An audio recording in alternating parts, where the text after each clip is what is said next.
Welcome to 7 Days Report, your reliable source of information. I'm your host, Vasilios Nikolaos Vitsalogiannis. We're here to inform you about all the major news from the past week, every weekend at 1200 and 2100. Let's begin with our first news.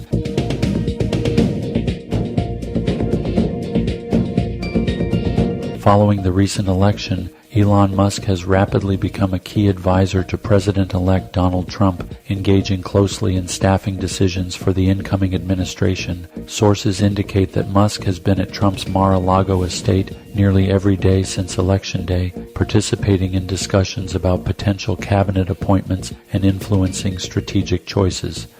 Musk's involvement includes being present during critical phone calls with world leaders such as Ukrainian President Volodymyr Zelensky and Turkey's President Recep Tayyip Erdogan. During a call with Zelensky, Trump handed the phone to Musk, allowing him to contribute directly to the conversation.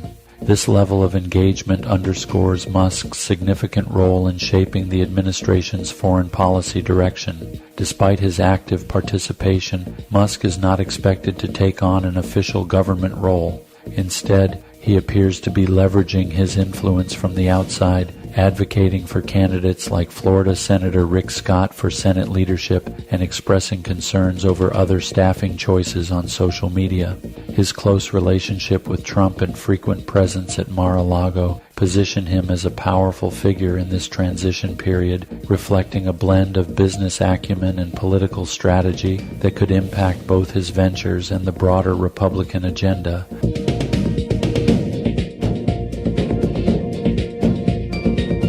The Federal Aviation Administration, FAA, has grounded all U.S. flights to Haiti for 30 days following alarming incidents where 2 planes were struck by gunfire. On Monday, a Spirit Airlines flight from Fort Lauderdale encountered gunfire while approaching Port-au-Prince, resulting in minor injuries to a flight attendant. The aircraft was forced to divert to Santiago, Dominican Republic, where it was found to have sustained damage consistent with gunfire.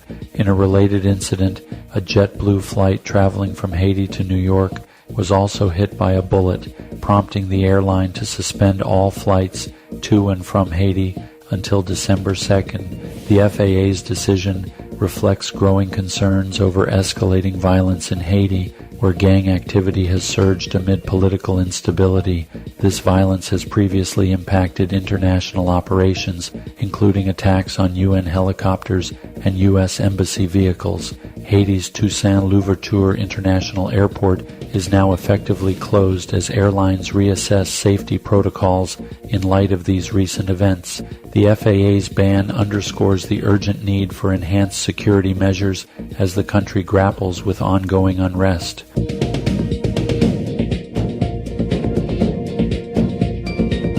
North Korean troops have officially entered the battlefield against Ukraine, marking a significant escalation in the ongoing conflict. Reports indicate that approximately 11,000 North Korean soldiers have been deployed to the Kursk region, where they have engaged Ukrainian forces for the first time. This development comes amid a broader Russian offensive aimed at reclaiming territory lost to Ukrainian incursions earlier this year. Ukrainian President Volodymyr Zelensky confirmed the clashes, stating that some North Korean troops have already participated in combat, resulting in casualties on both sides. He emphasized that this new involvement introduces a new phase of global instability, urging international allies to bolster their support for Ukraine in light of this threat. The North Korean forces arrived in Russia last month and are reportedly integrated into Russian military units, raising concerns about the implications for regional security. Analysts suggest that this collaboration may be driven by a mutual desire to counter Western influence and could lead to increased military cooperation between Moscow and Pyongyang. As the situation evolves, both Ukraine and its allies are closely monitoring the potential impact of North Korean involvement on the conflict dynamics.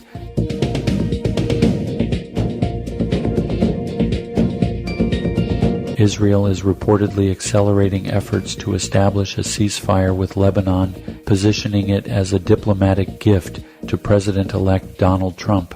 According to the Washington Post, Israeli officials, including Strategic Affairs Minister Ron Dermer, communicated this initiative during a recent meeting at Trump's Mar-a-Lago estate. The plan aims to secure an early foreign policy victory for Trump as he prepares to take office in January 2025. The proposed ceasefire involves key elements such as a withdrawal of Hezbollah forces north of the Litani River and the deployment of the Lebanese army in southern Lebanon, monitored by U.S. and U.K. forces.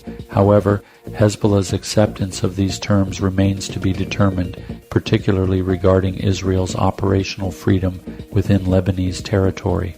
An Israeli official indicated that while negotiations with the U.S. are progressing, the final agreement hinges on Lebanon's willingness to comply.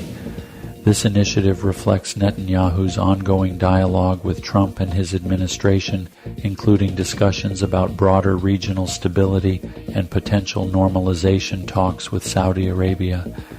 As tensions persist in the region, Israel is prepared with alternative military strategies should Lebanon reject the ceasefire proposal.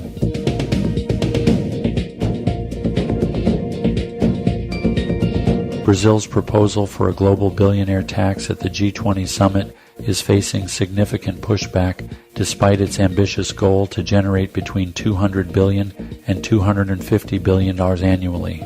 The plan, which suggests a 2% minimum tax on the wealth of approximately 3,000 billionaires, aims to address growing economic inequality by ensuring that the ultra-wealthy contribute fairly to public finances. French economist Gabriel Zucman, who developed the proposal, emphasizes the necessity of international cooperation to prevent tax evasion and ensure effective implementation.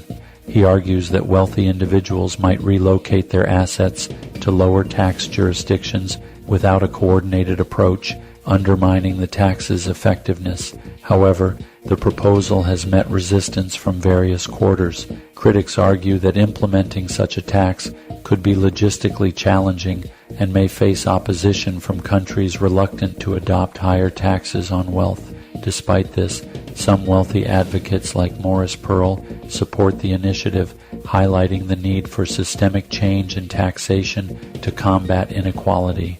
As discussions progress, Brazil's leadership at the G20 could potentially reshape global taxation norms, but achieving consensus among member nations remains a formidable challenge.